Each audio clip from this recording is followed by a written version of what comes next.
विद्यार्थी मित्रों, कक्षा 9 में हम दूसरा प्रकरण समझ रहे थे जिसका नाम था न्याय मंत्री। इस गद्य में हमने देखा कि एक परदेसी नवयुवक शिशुपाल के घर में एक रात का आश्रय मांगता है और शिशुपाल उनका आदर सत्कार करते हैं और बाद में दोनों राज्य व्यवस्था के बारे में चर्चा करते हैं और दूसरे दिन वो अतिथि चले जाते हैं और कुछ दिनों बाद शिशुपाल के यहाँ कुछ सिपाही आते हैं जो शिशुपाल को दरबार में ले जाने आए थे। दरबार में जाके शिशुपाल ने देखा कि परदेसी ही सम्राट अशोक है। अब हम इस प्रकरण को आगे समझेंगे। सम्राट बोले, ब्राह्मण देवता, मैं आपको न्याय का अवसर देना चाहता हूँ। आप तैयार हैं? पहले तो शिशुपाल घबराए, फिर बोले, यदि सम्राट की यही इच्छा है तो मैं तैयार हूँ। बहुत ठीक, कल से आप न्याय मंत्री हुए, सम्राट ने कहा और अपने हाथ से अंगूठी उतारकर शिशुपाल को पहना दी। यह सम्राट अशोक की राजमुद्रा थी। राजमुद्रा मतलब शासन की निशानी। अब शिशुपाल न्याय मंत्री थे। उन्होंने राज्य की समुचित व्यवस्था करना आरंभ कर दिया। समुचित व्यवस्था मतलब अच्छी तरह से व्यवस्था करना आरंभ कर दिया। उनके सुप्रबंध से, सुप्रबंध मतलब अच्छी व्यवस्था, उनके सुप्रबंध से राज्य में पूरी तरह शांति रहने लगी। किसी को किसी प्रकार का भय नहीं था। लोग दरवाजे तक खुले छोड़ जाते थे। चारों तरफ न्याय मंत्री के सुप्रबंध और न्याय की धूम मच गई थी। धूम मच जाना मतलब सुप्रसिद्ध होना। लगभग 1 महीने बाद किसी ने रात में एक पहरेदार की हत्या कर दी। सुबह होते ही यह बात चारों तरफ फैल गई। लोग बड़े हैरान थे। शिशुपाल की तो नींद ही उड़ गई। नींद उड़ जाना मतलब बहुत चिंतित होना। उन्होंने खाना पीना छोड़कर अपराधी का पता लगाने में रात दिन एक कर दिया। रात दिन एक करना मतलब कड़ी मेहनत करना। बहुत प्रयत्न करने के बाद जब अपराधी का पता चला तो शिशुपाल के आश्चर्य का ठिकाना न रहा। स्वयं सम्राट ने उस पहरेदार की हत्या की थी। सम्राट को अपराधी घोषित करना बहुत ही कठिन काम था। शिशुपाल करे भी तो क्या करे। एक और वे न्याय मंत्री थे और दूसरी ओर सम्राट के सेवक। परंतु न्याय की दृष्टि में सम्राट और साधारण व्यक्ति में कोई अंतर नहीं होता। अगले दिन शिशुपाल दरबार में पहुँचे। सम्राट अशोक सिंहासन पर बैठे हुए थे। आते ही उन्होंने शिशुपाल से पूछा, अपराधी का पता चला? न्याय मंत्री ने साहसपूर्वक कहा, जी हाँ, चल गया। तो फिर उसे उपस्थित करो, मतलब हाजिर करो। न्याय मंत्री कुछ रुके, फिर अपने उच्च अधिकारी को संकेत करते हुए बोले, धनवीर, इन्हें गिरफ्तार कर लो, मैं आज्ञा देता हूँ।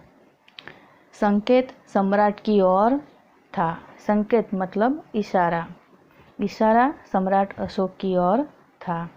दरबार में निस्तब्धता छा गई। निस्तब्धता मतलब सारा दरबार शांत हो गया, मौन हो गया। सम्राट का चेहरा क्रोध से लाल हो गया। वे सिंहासन से खड़े हो गए और बोले, इतना साहस? न्याय मंत्री ने ऐसा भाव प्रकट किया जैसे कुछ सुना ही न हो। उन्होंने अपने शब्दों को फिर दोहराया, धनवीर, देखते क्या हो, अपराधी को गिरफ्तार करो। दूसरे ही क्षण सम्राट के हाथों में हथकड़ी पड़ गई। न्याय मंत्री ने कहा, अशोक, तुम पर पहरेदार की हत्या का आरोप लगाया जाता है। तुम इसका क्या उत्तर देते हो? सम्राट होठ काटकर रह गए। होठ काटना मतलब क्षोभ प्रकट करना। न्याय मंत्री ने फिर पूछा, तो तुम अपराध स्वीकार करते हो? हाँ, मैंने उसे मारा अवश्य है, पर उद्दंड था। उद्दंड मतलब अविवेकी।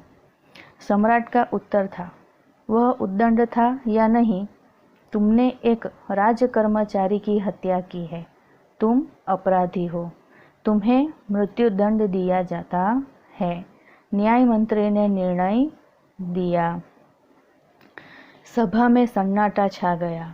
न्याय मंत्री का निर्णय सुन सम्राट ने सिर झुका लिया। सिर झुकाना मतलब अपने कार्यों पर लज्जित होना। वे तो स्वयं शिशुपाल की परीक्षा में सफल हो गए थे। सम्राट का हृदय ऐसे व्यक्ति को पाकर गदगद हो रहा था। गदगद होना मतलब भाव विभोर होना।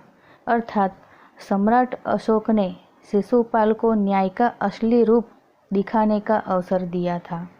उन्होंने देखा कि शिशुपाल न्याय की कसौटी पर खरा उतरा था। हत्यारे सम्राट के प्रति उसने जरा भी नरम रुख नहीं अपनाया। उसने अपराधी सम्राट को मृत्युदंड देने की घोषणा की। दंड देते समय शिशुपाल ने जरा भी हिचकिचाहट नहीं दिखाई। अपने साहसपूर्ण और निष्पक्ष व्यवहार से उसने सम्राट का दिल जीत लिया था। इस प्रकार न्याय मंत्री के रूप में शिशुपाल को सफल होते देखकर सम्राट अशोक गदगद हो गए। तभी न्याय मंत्री का संकेत पाकर एक कर्मचारी सम्राट अशोक की सोने की मूर्ति लेकर उपस्थित हो गया। न्याय मंत्री ने खड़े होकर कहा, सज्जनों, यह सच है कि मैं न्याय मंत्री हूँ, और यह भी सच है कि अपराधी को दंड मिलना चाहिए, परंतु अपराधी और कोई नहीं, स्वयं सम्राट है।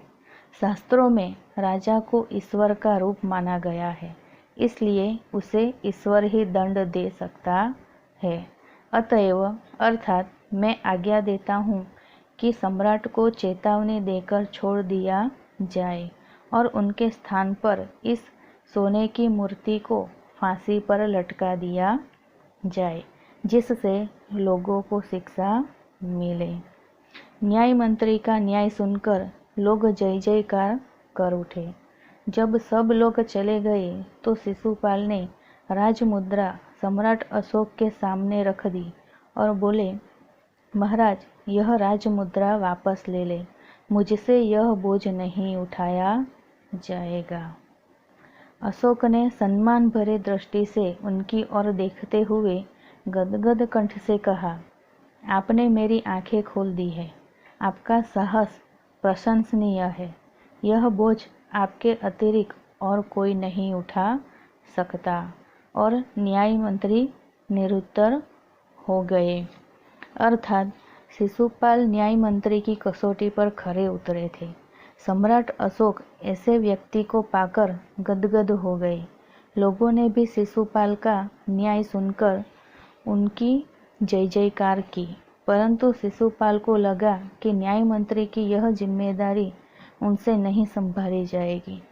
उन्होंने सम्राट से राजमुद्रा वापस लेने की प्रार्थना की, परंतु अशोक ने कहा कि उन्होंने अपने न्यायपूर्ण व्यवहार से उनकी आंखें खोल दी है। यह जिम्मेदारी उनके सिवाय और कोई नहीं उठा सकता। सम्राट के इस आग्रह को देखकर न्याय मंत्री निरुत्तर हो गए। विद्यार्थी मित्रों, हमारा यह दूसरा प्रकरण यहाँ पर समाप्त होता है।